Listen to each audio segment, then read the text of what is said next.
Can I just talk about Steve? Some of you were here last year when Steve was here, and he changed, just the Holy Spirit used him to change people's lives here. The tickets will go really quickly. They're coming down from Belfast for it. They'll be coming from everywhere. I would encourage you to book that, to make sure you can get a space there. So it's a Vineyard event. It's been hosted in St. Catherine's, but it's open to people beyond Vineyard, obviously. So if you want to go, be sure to get there. And Lauren said Dublin Vineyard is here because of, actually, let me pause for a minute, just to welcome Tony and Connor. Welcome back. I know they're here somewhere. They're there at the back. They were members of our church for a long, long time. They moved to New Zealand. They're back for Christmas. So good to see you guys. And if you know them, be sure to go over and say hi to them if you haven't seen them yet. But Lauren said that Dublin Vineyard is here because of Steve and Cindy, and that's really, really true. But there was more than Steve and Cindy involved. Some of the other people involved were Seamus and Anne-Marie. Seamus and Anne-Marie, who now pastor Liffey Valley Vineyard on the west side of Dublin, were integral to Dublin Vineyard being established 30-odd years ago. And we are privileged to have Seamus here this morning and come and teach and preach. Unfortunately, Anne-Marie can't be with us, and there's some other guys from Liffey Valley Vineyard here as well. So you guys are welcome. Give Seamus a cheer, and here we go.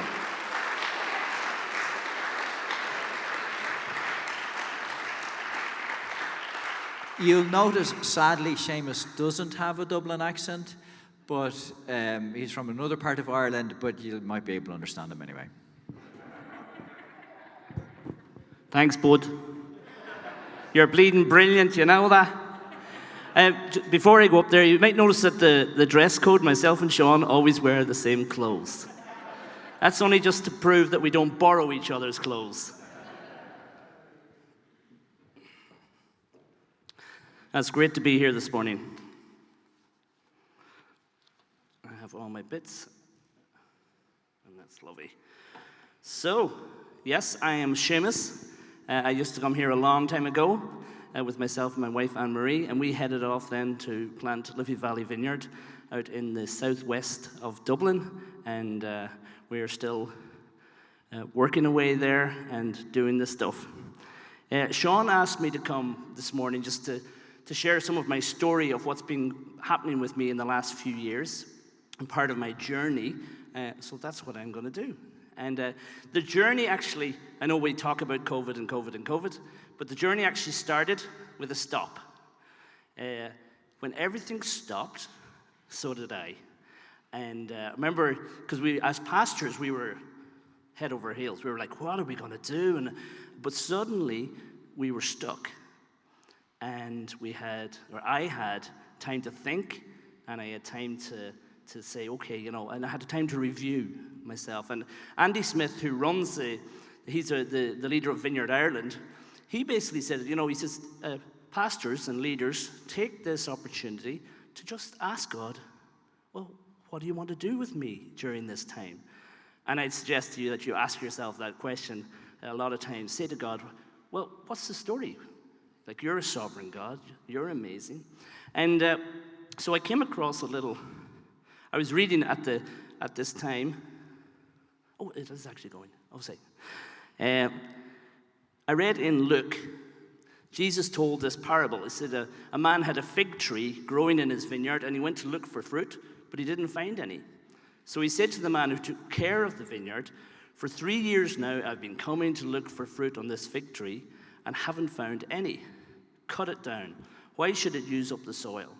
Sir, the man replied, leave it alone for 1 more year, and I'll dig around it, and I'll fertilize it, and if it bears fruit next year, then fine, and if not, you can cut it down. I didn't quite feel like a tree that was about to be cut down, but I did have that last verse just really struck me. I said, give me 1 more year, and I'll dig around it, and I'll fertilize it. And really what I was wanting to do was I wasn't happy with how things were. I'm just going to plug a little book here while I lose some stuff. So I actually came across in my journey, part of my journey was, so what I wanted to do is I wanted to really grow and to change. And I just want to give, forget his first name, it was David Benner, a shout out. I started reading this book, The Gift of Knowing Yourself. And that's as much as I'm going to say about it for the minute. But in reading the book, when I said, I felt that when I said, God, give me one more year and let me dig and let me fertilize. If I was a tree, I want to grow.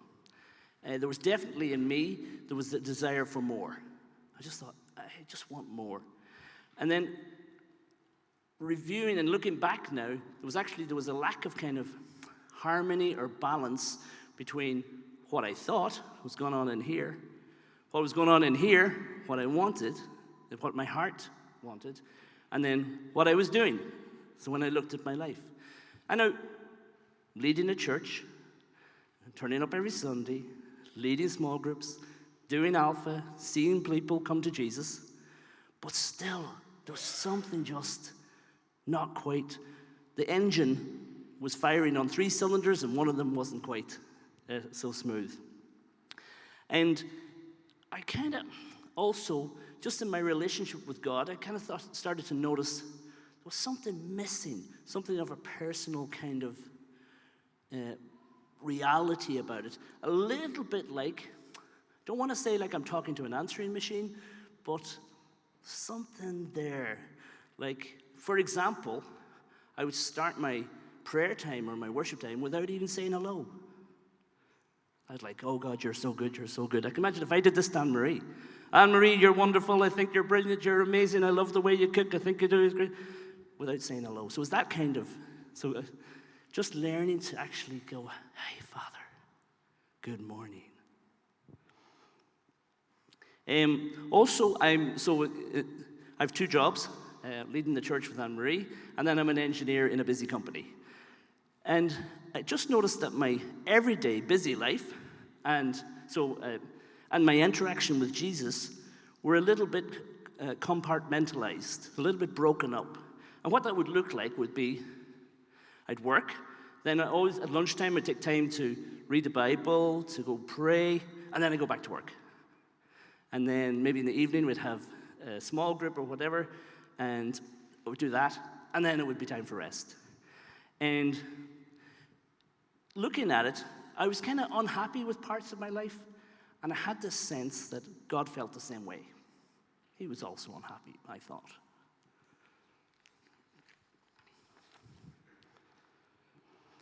So the journey, early on the journey, I started to, reading Benner, spending time. First thing I started to realize that God is head over heels in love with me. He's giddy about me. So when I approach him, he smiles. There's a lovely piece in the Psalms that says that God waits for the dawn till we wake up. Each one of us, he waits for you to wake up. Whoa. And he waits for your hello. And he waits for your interaction. He waits because he loves us. He's extravagantly and stupidly and recklessly, excuse those words, but that's how I feel, in love with us. Recklessly in love with us. And now when I approach God, the first thing I come with always is with thanks. I don't come with, you know what, God, remember that thing I was working on? You know the thing? Well, I got it. Because it doesn't make any difference to him. He loves me. And I don't come with, I've got a problem. You know what I've done? Because he loves me so much. I don't come with my failures, and I don't come with my successes. And on the journey, I noticed that my relationship just became so much more real. And then a thing I love, because I spend most of my time in the office in engineering, is that it's very difficult, or much more difficult for me now, to actually see the difference between working and walking with Jesus. It's difficult to say this is that time, this is that time, because I accepted Jesus' invitation to invite him into my struggles and successes of every day. He said, let me come along. Let me go to work with you. Let me be there. Let's do this together. My computer's a bit slow. Actually, when I printed these, I'm sorry for using so much paper. I accidentally printed slides instead of handouts. It's like, oh my goodness. I started to, in the journey, early on actually, just experience Jesus' acceptance of me, his love for me as I am. And now I've been walking with Jesus since I was 18. And I started to experience Jesus' acceptance of me and his love for me. And I started allowing him and me to look together at my life. Some of the areas that I'd locked away, even from myself, and some that I was just hiding. Now, we're going to read a little bit from the Bible. It's about 10 slides, but I've shortened it, and it'll be pretty. It's about 2 minutes, so don't fall asleep. And this is the story of the woman at the well. And I actually read this story after I went through my journey. And I looked back and thought, Jesus, that's what you were doing. That's what you were doing. This is in Israel, which would have been Samaria at the time. This is Sychar. There's a well in Sychar called Jacob's Well. This is a photograph taken in 1920. It actually exists. It's the little thing in the middle of the picture there. And let's read the story. This story is from John's Gospel. It's in chapter 4. John is my favorite gospel writer because he takes stories, and it's not information. It's a window into how Jesus feels about us. John was so clever. Matthew, Luke give information. John gives stories that would actually, he was like, how am I going to explain what Jesus was like? I'm going to use this story. Ooh, I can do this here. So, came to a town in Samaria called Sychar, near the plot of ground Jacob had given to his son Joseph. Jacob's well was there, and Jesus, tired as he was from the journey, sat down by the well. It was about noon. Then a Samaritan woman came to draw water, and Jesus said to her, "Will you give me a drink?" And the Samaritan woman said to him, "You're a Jew, and I'm a Samaritan woman. How can you ask me for a drink?" For Jews do not associate with Samaritans, and men generally didn't talk to women. Oh, thank you. Light it, Sean. And Jesus answered her, "If you knew the gift of God and who it is that asks you for a drink, you would have asked him, and he would have given you living water." Sir, the woman said, "You have nothing to draw with, and the well is deep. Where can you get this living water?" And Jesus answered, "Everyone who drinks from this water will be thirsty again, but whoever drinks from the water I give them will never thirst. Indeed, the water I give them will become in them a spring of water welling up to eternal life." And the woman said, "Oh, sir, give me some of this water so I won't get thirsty and won't have to keep coming here."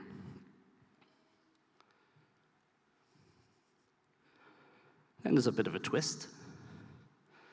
Jesus said, "Go call your husband and come back." And she said, "Well, I have no husband," she replied. And Jesus said to her, "You are right when you said you have no husband. In fact, you've had 5 husbands, most of them probably not your own, and the man you have at the moment is not your husband. What you have said is quite true." And then the lady replies, again, "Where is this conversation going? Our ancestors worshipped on this mountain, but you Jews claim the place where we must worship is in Jerusalem." And then Jesus replies, "Yes, the time is coming, and now has come, when the true worshippers will worship the Father in spirit and in truth, for they are the kind of worshippers the Father seeks." And then the woman said, "I know that Messiah, called Christ, is coming. and when he comes, he will explain everything to us." Then Jesus declared, "I am the one speaking to you. I am he." And then, leaving her water jar, the woman went back to the town and said to the people, "Come and see a man who told me everything I ever did. Could this be the Messiah?"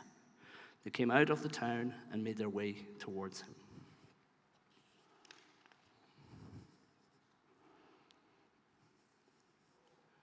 So, who is this woman? And remember, John is making a window here for you to look at Jesus.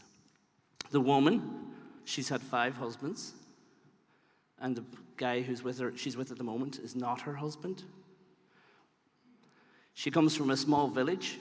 Well, Sychar wasn't that big, so everybody knew everybody. So if you can imagine, everybody knew this woman, and they knew her history, they knew her past, they knew who she was, knew what she'd done. And this is one of the reasons you have to know a little bit of the culture here. Nobody goes to the well to collect water at noon. It's the middle of the day. It's too hot. Collect water in the morning. So this woman has come to the well at a time when there's going to be nobody else there, because she doesn't want to meet anybody, because everybody talks about her and everybody knows her story.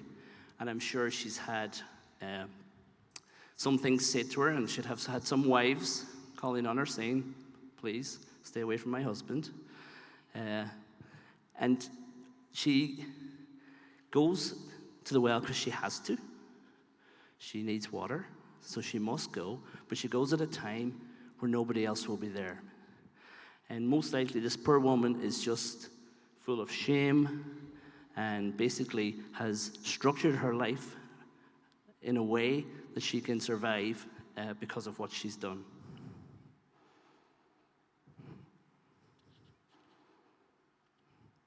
Then the encounter. So Jesus meets her, and I want you to look at this encounter. Firstly, the woman is a woman, and Jesus speaks to her, which is unusual. She's a Samaritan, so both the Samaritans and the Jews just didn't talk. So if you want to think about Celtic fans and Rangers fans, they just don't get on. They don't talk. Look how persistent Jesus is. He knows her, he loves her, and he's not going to let her away with what she's in the conversation. So you'll see how he turns the conversation back. And then the beautiful gift that Jesus offers. So Jesus said, if you knew the gift of God and who it is that asks you for a drink, you would have asked him, and he would have given you living water. So Jesus is saying, I have something for you. Straight away, like she says, well, you don't even have a bucket. We're not talking water here. He says, I have something for you. And if you knew who asked you, so if you knew who I was, and if you knew what I had to give you, you would ask me. You would ask me straight away. I say, can I have this gift? And he describes the gift. He says the gift is living water, which I'll give you, and it'll well up inside you to eternal life. And what Jesus is talking about here is he's talking of what's about to happen, his work on the cross. He says, you think you've sinned, and you think that you're controlled by shame. I'm going to sort that out. What I'm going to do on the cross is going to give you freedom. It's going to give you life. It's going to fill every thirst that's in you. If you knew who you're talking to, and if you knew the gift, then you would ask and say, please, can I have some of that? Now, the woman's response is, sir, give me some of this water. 1, so I won't get thirsty. But 2, and so much more than the 1, I won't have to keep coming here in the middle of the day, avoiding everybody, sneaking around in my shame and my brokenness. Give me this water.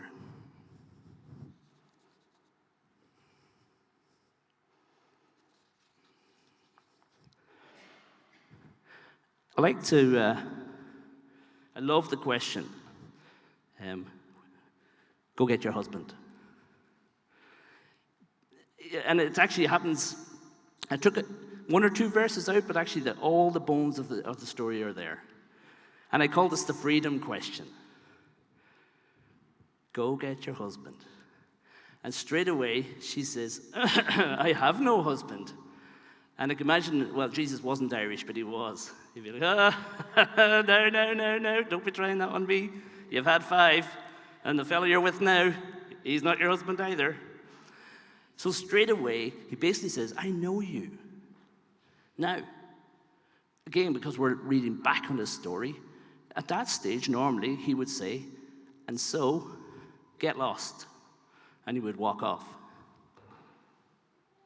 But what he says is, because he's persistent, he's not going to let her go.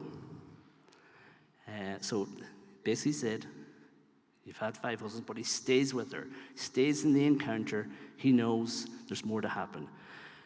Now, she then answers, our ancestors worshipped on this mountain, and in the picture, actually, she's probably pointing to it. They worshipped on this mountain, whereas you worship there.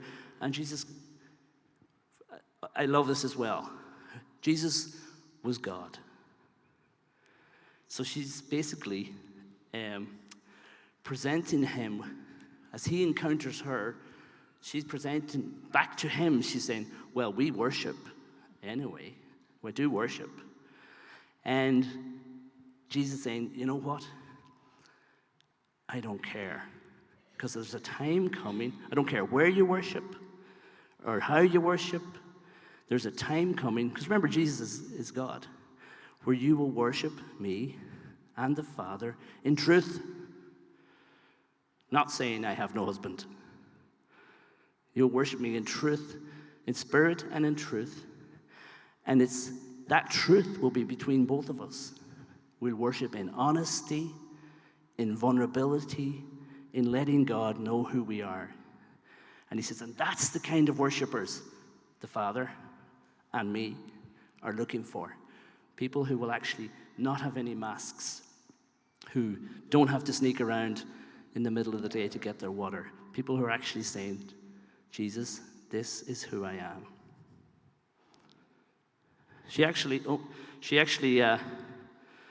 kind of twists the thing again and goes, anyway, she said, when the Messiah comes, he'll tell us everything. And Jesus answers her, I, the one speaking to you, am he. So he reveals himself. I love the way he reveals himself at the end of the conversation, rather than saying, excuse me, missus, I'm the Messiah. We need to talk about the man. He says, he waits to the end so that she actually goes through, she looks at herself with him. And at the end, he says, I am the Messiah. In that, she is sitting there thinking, so he's Messiah, he knows who I am, and he loves me. And he continued with the encounter. And in that, she is broken, and she is set free at the same time. What does she do? Her morning started with waiting till about 11:30 so that she knows she could go get water to avoid everyone in the town.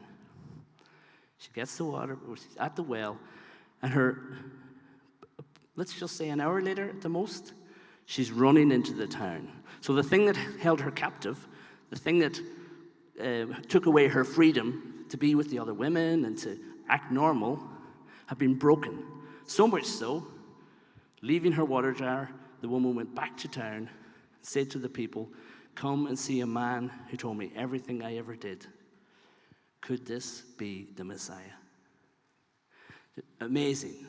And that's the transformation. That's the freedom that comes when we allow Jesus, when we recognize who he is, and when we see what the gift he has for us, and when we say, can I have some, please?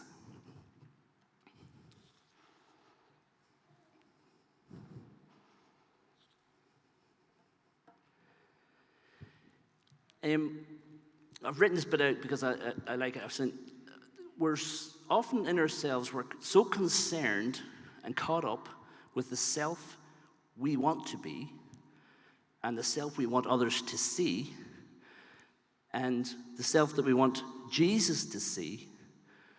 So we're so caught up in that little ego that we've made ourselves that we don't open ourselves to him to allow him to transform us. A little bit like the woman at the well. I have no husband. If Jesus had left it like that, she would have been back the next day, noontime, with the bucket. And like the woman at the well, we avoid certain interactions, dodge certain questions. Sometimes people even ignore Jesus. Many people, including me, we try to kind of control him, allowing him a certain distance into us, but no further. Sometimes we worship Jesus, but we don't follow him, which is a whoo.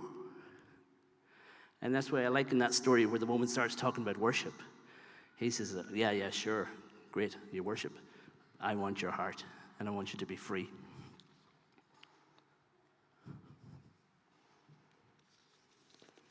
Uh-huh. That's not going to work. In my journey,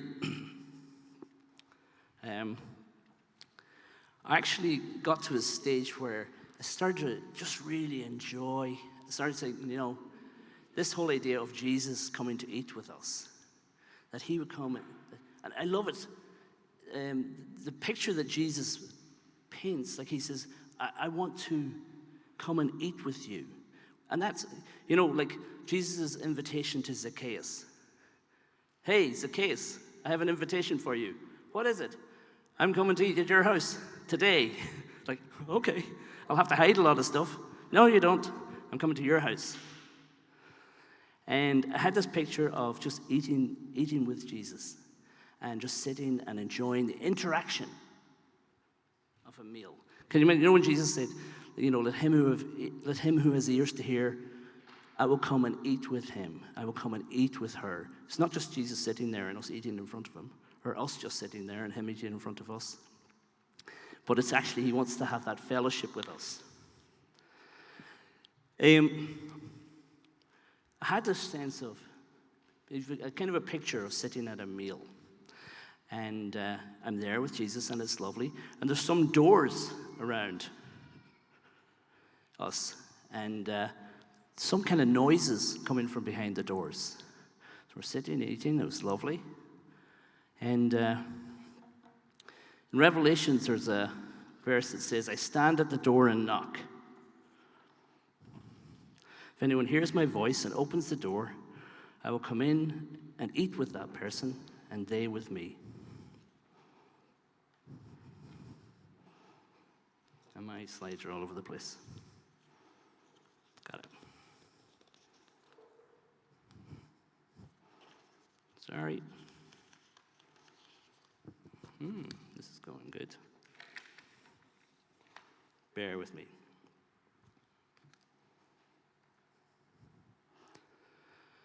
So as I'm, and this was a real kind of sense I had in my head, sitting, eating with Jesus, and there's these doors, and there's some noises coming from behind the doors, and I'm eating with Jesus, and one of the doors, I can hear a voice, and the language is foul. Like can you say effing and blinding? There's effing and blinding and anger, and really not the kind of language that I would use. And Jesus walks to the door. We open the door, and there I am inside, swearing and cursing. And Jesus says, come and eat. And he brings me out, sits me at the table with my lovely, clean self, the one that I wanted him to meet. Says, here, let's eat together. And there's another door. And I can hear a voice that's saying, you know what? There's no sense trying because I'm just going to fail. My parents always said I'd fail and not come up to much. My teachers always said, you're the stupid one. I'll always fail. I'll just fail.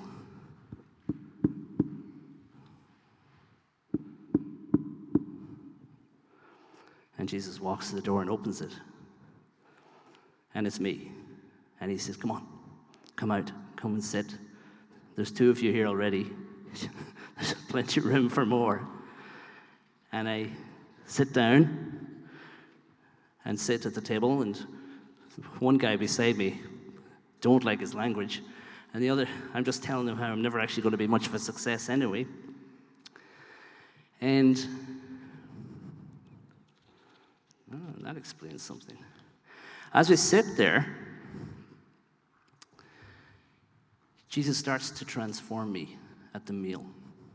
Behind another door, there's a Seamus who's actually trying to cover up his mistakes. Just cannot live having made a mistake. And so he uses a bit of deception, tells a lie or two. I know I was supposed to do that, but I did it, but they haven't answered yet.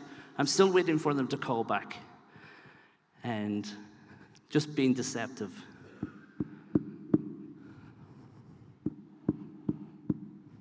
I open the door and Jesus is there. He says, come out. It's a good few of you out here already.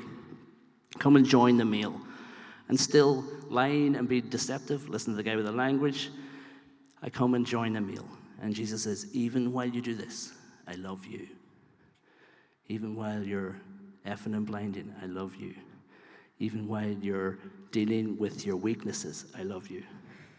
And as we eat, I start to get transformed by him in the presence of his love, his mercy, and his acceptance. Behind another door, there's a Seamus who's just plain sinning, going totally against what God wants.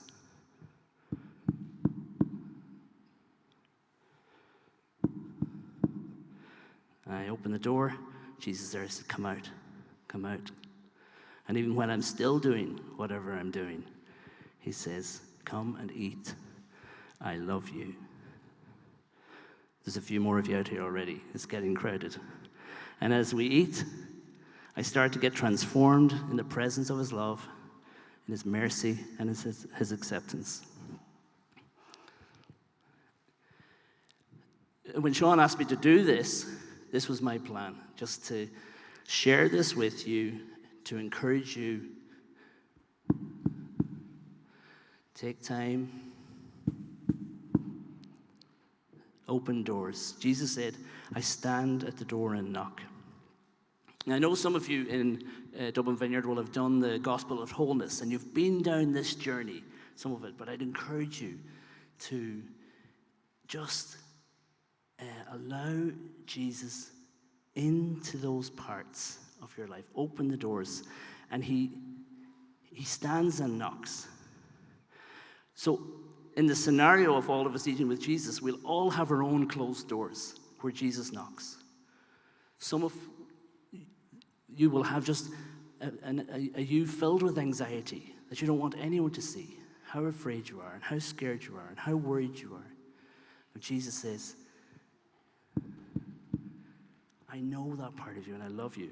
Some of you just won't have a lack of trust, or a lack of faith, or pride, or a brokenness, or a hurt that just won't heal. A disappointed in yourself you, an addicted you. And Jesus knocks and invites you to come to the table as you are. And he loves that part of you. He wants to transform that part of you, but he loves you. It's not a separate, for him, it's not something that he's waiting for you to change before it can come to the table. And I'm not just talking about sins and failures, but also just all those little things that Jesus is saying, let's work on them together.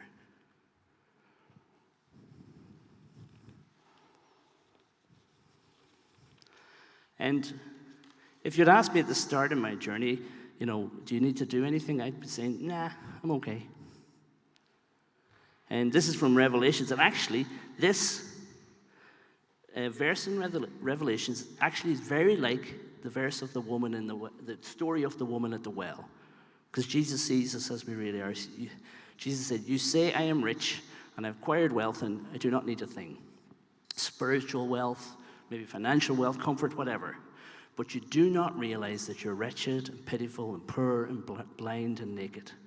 I counsel you to buy gold refined in the fire so that you can become rich, and white clothes for you to wear so you can cover your shameful nakedness, and an ointment or salve to put on your eyes so you can see.